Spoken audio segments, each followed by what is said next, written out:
c'est très urgent de permettre aux enfants, dès le matin, de comprendre pourquoi on va à l'école. On ne va pas à l'école pour apprendre une matière et passer son bac et avoir un métier, payer sa pension et puis mourir tranquillement sans déranger personne. On va à l'école pour s'enchanter d'être vivant dans un monde vivant, développer des capacités qui nous permettent de prendre part à cette vie collective de façon heureuse, joyeuse et solidaire. Eh bien, ça devrait être le point de départ. Imaginez une scolarité dans laquelle tous les matins, avant d'entrer dans les maths, l'histoire et la géographie, toutes choses par ailleurs bien sûr bien nécessaires, les enfants aient l'occasion de s'enchanter de réalisations humaines. D'abord, par exemple, du chant.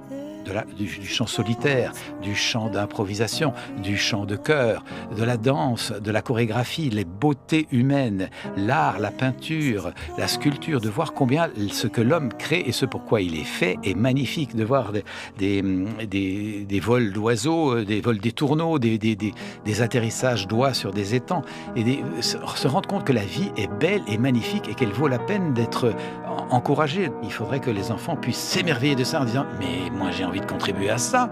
Et c'est pour ça qu'effectivement, connaissant les mathématiques ou l'histoire, je peux peut-être être outillé pour entrer dans cette grande machine. Mais quand vous commencez l'école en disant « c'est le cours de maths, c'est comme ça, tu ne poses pas de questions et tu intègres la matière et tu la régurgites à l'examen », c'est complètement déboussolant. Et je crois qu'aujourd'hui, il y a profondément une quête de sens et c'est salutaire. Et nous avons besoin, nous, les